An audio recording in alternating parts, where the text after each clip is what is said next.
Hi, everyone. I'm Jacqueline. I'm going to talk about myself a little bit, what I do, and lead into a story that I kind of think explains how I look at this idea of bringing two worlds together, being between two worlds. But first, I'll tell you a little bit more about Poem Store so you can understand my project. I sit with my typewriter in public spaces, usually, sometimes private events, and I type poems for people on demand. So they tell me a subject, and then I make up a poem, and it takes a few minutes. You'll see me do it in between all of the other artists tonight. I'll be responding to them. So I have a degree in poetry. This is not the typical way a poet usually uses their degree. I decided not to be in the world of academia. Instead, I decided to make a career out of this performance poetry, and it's been my only job for the last 6 years. So when someone asks me, what do you do for a job? I say, I'm a poet, and they're like, really? That's how you make a living? I started it as just a writing experiment out in the streets, just kind of going along and going from place to place, traveling, seeing who needed poetry, and apparently everyone did.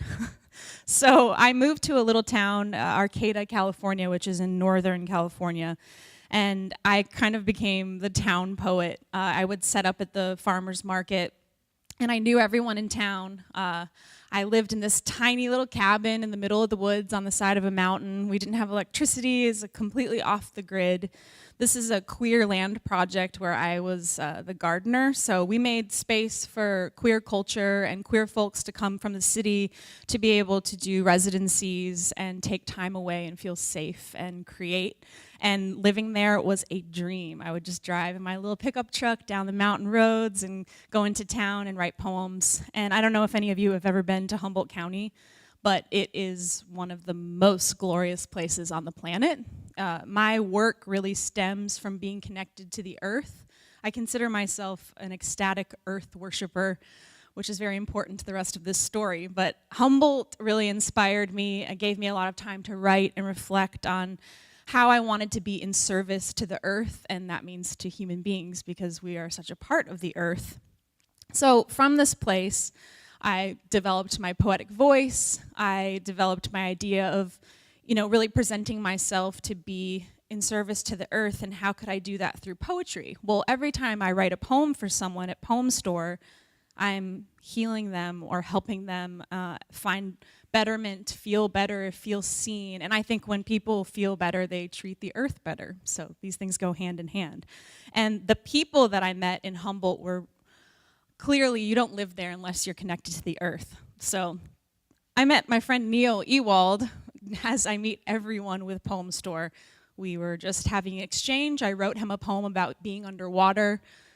That was his topic. And he was so moved by this that he wrote me, and he needed me to write a poem for him on a much more serious topic. His wife had passed away from cancer, and he didn't know how to deal with the grief. And it had been 2 years, and he hadn't found a way to release her ashes. He hadn't found a way to connect with anybody on this grieving process. And this interaction, this poem we exchanged, because I did write this poem, it created this incredible friendship with a man who is completely opposite of me. Neil is the senior vice president of Green Diamond Timber, which is the largest timber company. They own a huge percentage of California. They're well known for these clear cuts where they wipe out big swaths of forest, a highly controversial company. But this is College Cove, another place in Humboldt that Neil loves, and this is where he put his wife's ashes in the ocean. And this is where I go with him every year to read this poem about his wife and swim in our wetsuits with lilies out into the water to commemorate her memory. How do two people who are so different have that strong of a bond? I saw Neil for who he was immediately when I wrote him that poem. I connected with him before knowing his status of power. And this is a man who is incredibly powerful, especially owning that much land in a place where, people are protesting Green Diamond all the time. And I saw that there was some potential there. I saw in our friendship and the love that we shared that there was a possibility for Neil to do great things and make change because he was so open. He wasn't just this fat cat in a suit, angry, this demon. A lot of people in the community are activists, they're tree sitters, they belong to organizations like Earth First. They're trying to save the forest. But they're not connected to Neil, and he's the one who could actually do something about it. So I got this idea. Why don't I connect these people? Like, why don't I bring these two worlds together that seem to be on polar opposite ends? But Neil wants the forest to be healthy also. He wants to make money off of it, but he wants it to be healthy. And these tree sitters, these activists, they all want it to be healthy too. So they all looked to me. They are all like, okay, so if you, this poet, can see some beauty in this connection, then why can't we? And they did. They ended up meeting. And from my negotiations with them, just on a friend level, just on the level of, listen, this man actually is an open-hearted spirit. He will be there and listen to you. They met and they agreed upon something that is quite phenomenal. Neil decided to set aside a huge piece of land that these people had been fighting for a really long time that holds an ancient redwood grove. Trees that have been alive longer than you can imagine. Very, very sacred spot. These kids had been fighting for it and living in the trees and angry, and they thought, oh, Green Diamond would never listen to us. And I said, no, they'll listen to you. And Neil extended his hand. And he was like, listen, I'm going to give this land to you so you can see that I am actually open to having a discussion. There is a yes zone. There is a friend zone. Even though we don't have the same beliefs, I don't believe the same things that Neil believes. I honestly wish they didn't cut down the forest the way that they do. I wish they would change many of their practices. But because I was open enough to receive him as a human being, to not label him, to not put him down, to not dehumanize him, I was able to kind of show these other people who were doing that they didn't need to either. And this opened up this whole conversation that has since set aside this beautiful piece of land that will now never be cut, that will now be preserved forever.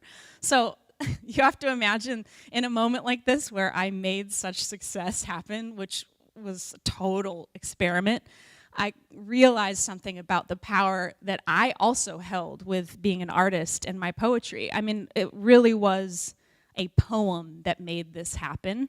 It was a poem that opened up our relationship, and that knowledge led me to believe I should probably take my typewriter to a place where there are more people and do my work where I could affect as many people as possible.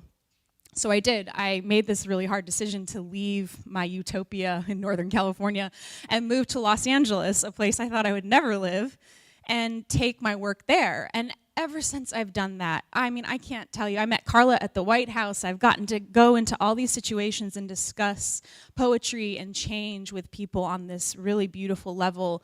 And it's because I have these two talents that I decided to bring together and put together in an accessible way. I can write.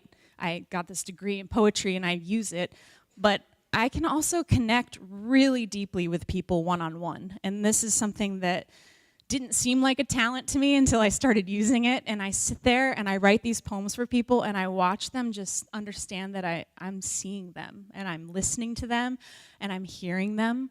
And this is what happened with Neil, and I feel like we are the most unlikely friends. I have Thanksgiving with him and his kids every year. It's something that has shown me that it doesn't matter if you think someone is so incredibly different than you. It doesn't matter if someone is in a position of power where you think they would be a really rotten person. They're a human being. They might be grieving. They might need connection. And from that connection that you give, from that love, great change can happen. And I get to see that now every time I stand in this glorious forest that will never be cut down just because I took this chance to connect with this person who's so different than me. So with all of that said, I'm going to write a poem right now about this idea of between two worlds.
Between two worlds. How we are indeed no different from one another, not split or torn, but steady, drinking from the same glorious cup.